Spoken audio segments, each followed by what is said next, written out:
जय माता दी दोस्तों, कैसे हैं आप। दोस्तों, आज हम बात करेंगे रमा एकादशी के बारे में। कार्तिक मास के कृष्ण पक्ष के एकादशी को मनाए जाने वाली एकादशी रमा एकादशी कहलाती है। दोस्तों, भगवान विष्णु की पत्नी माता लक्ष्मी का एक नाम रमा भी है, इसलिए इस एकादशी को रमा एकादशी कहा जाता है। दोस्तों, इस दिन भगवान विष्णु के पूर्णावतार केशव रूप की पूजा अर्चना की जाती है। दोस्तों, कहा जाता है कि इस व्रत को करने से जीवन में कभी भी धन का अभाव नहीं होता। ऐसी मान्यता है कि रमा एकादशी का व्रत अन्य दिनों की तुलना में हजारों गुना अधिक फलदायी होता है। इस व्रत के प्रभाव से जीवन की सभी मनोकामनाएं पूरी हो जाती हैं और यदि किसी भी प्रकार का कष्ट है तो वह दूर हो जाता है। दोस्तों, रमा एकादशी की पूजन विधि के अनुसार इस दिन भगवान विष्णु के प्रति श्रद्धा रखनी चाहिए। प्रातः जल्दी उठकर स्नान कर स्वच्छ वस्त्र धारण करें। उसके बाद विधिवत विष्णु भगवान की पूजा करें।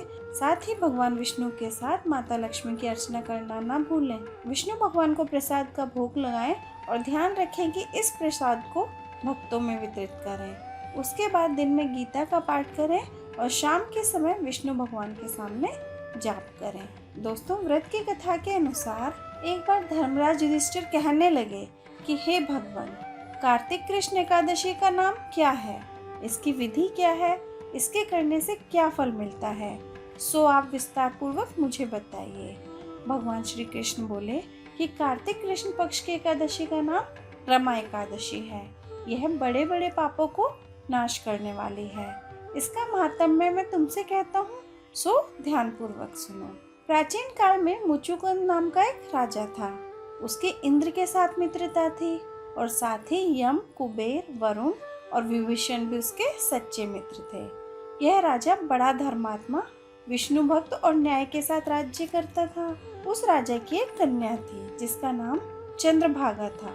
उस कन्या का विवाह चंद्रसेन के पुत्र शोभन के साथ हुआ था। एक समय जब शोभन ससुराल आया, उन्हीं दिनों जल्दी ही पुण्यदायिनी एकादशी रमा एकादशी आने वाली थी। जब व्रत का दिन समीप आ गया तो चंद्रभागा के मन में अत्यंत सोच उत्पन्न हुआ कि मेरे पति अत्यंत दुर्बल हैं और मेरे पिता की आज्ञा अति कठोर है। दशमी को राजा ने ढोल बजवाकर सारे राज्य में यह घोषणा करवा दी कि एकादशी को भोजन नहीं करना है। ढोल की घोषणा सुनते ही शोभन को अत्यंत चिंता हुई और अपनी पत्नी से कहा कि हे प्रिय, अब क्या करना चाहिए। मैं किसी भी प्रकार से भूख सहन नहीं कर सकूंगा। ऐसा उपाय बतलाओ जिससे मेरे प्राण बच सके, अन्यथा मेरे प्राण अवश्य ही चले जाएंगे।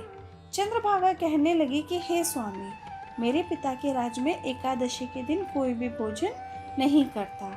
हाथी, घोड़ा, ऊंट, बिल्ली, गौ आदि भी तृण, अन्न, जल आदि ग्रहण नहीं कर सकते। फिर मनुष्य का तो कहना ही क्या है।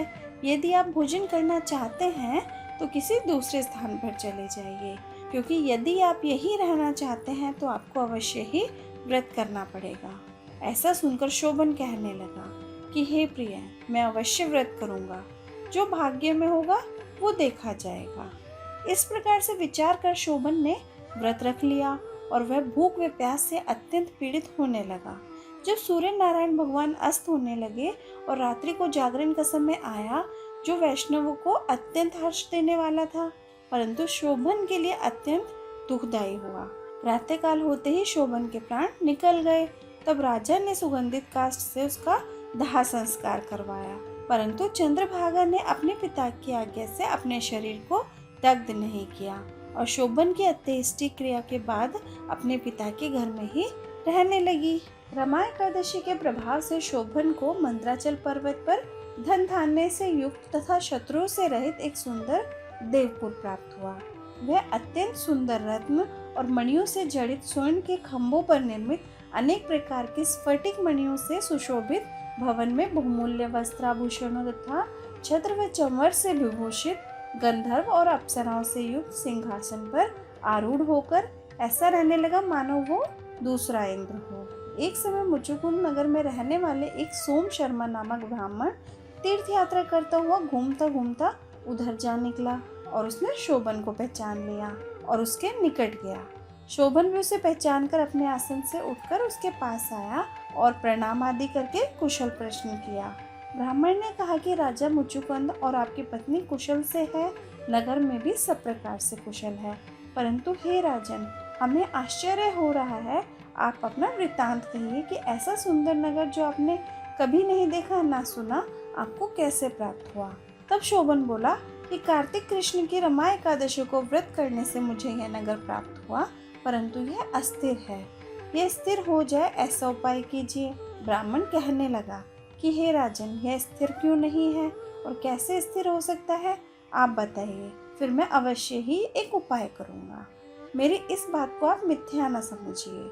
शोभन ने कहा कि मैंने इस व्रत को श्रद्धा रहित होकर किया है, अतः यह सब कुछ अस्थिर है। यदि आप मुचुकुंद की कन्या चंद्रभागा को यह सब वृत्तांत कहें तो यह स्थिर हो सकता है। ऐसा सुनकर उस श्रेष्ठ ब्राह्मण ने अपने नगर लौटकर चंद्रभागा से सब वृत्तांत कह सुनाया।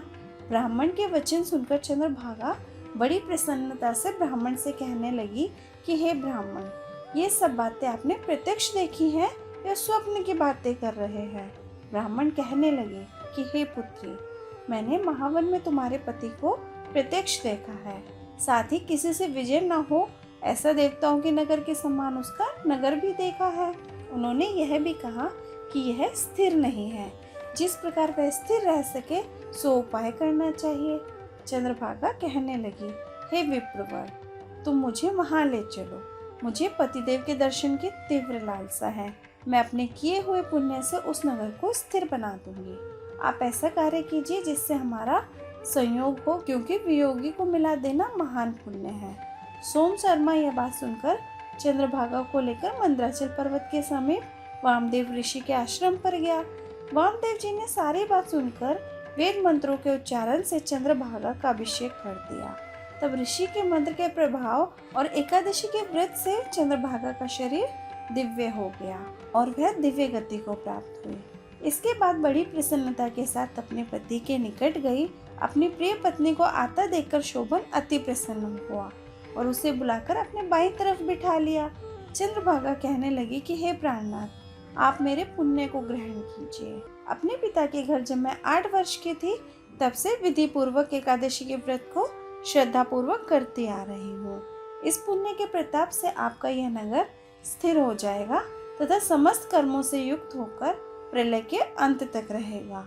इस प्रकार चंद्रभागा ने दिव्य आभूषणों और वस्त्रों से सुसज्जित होकर अपने पति के साथ आनंद पूर्वक रहने लगी। हे राजन, यह मैंने रमा एकादशी का माहात्म्य कहा है।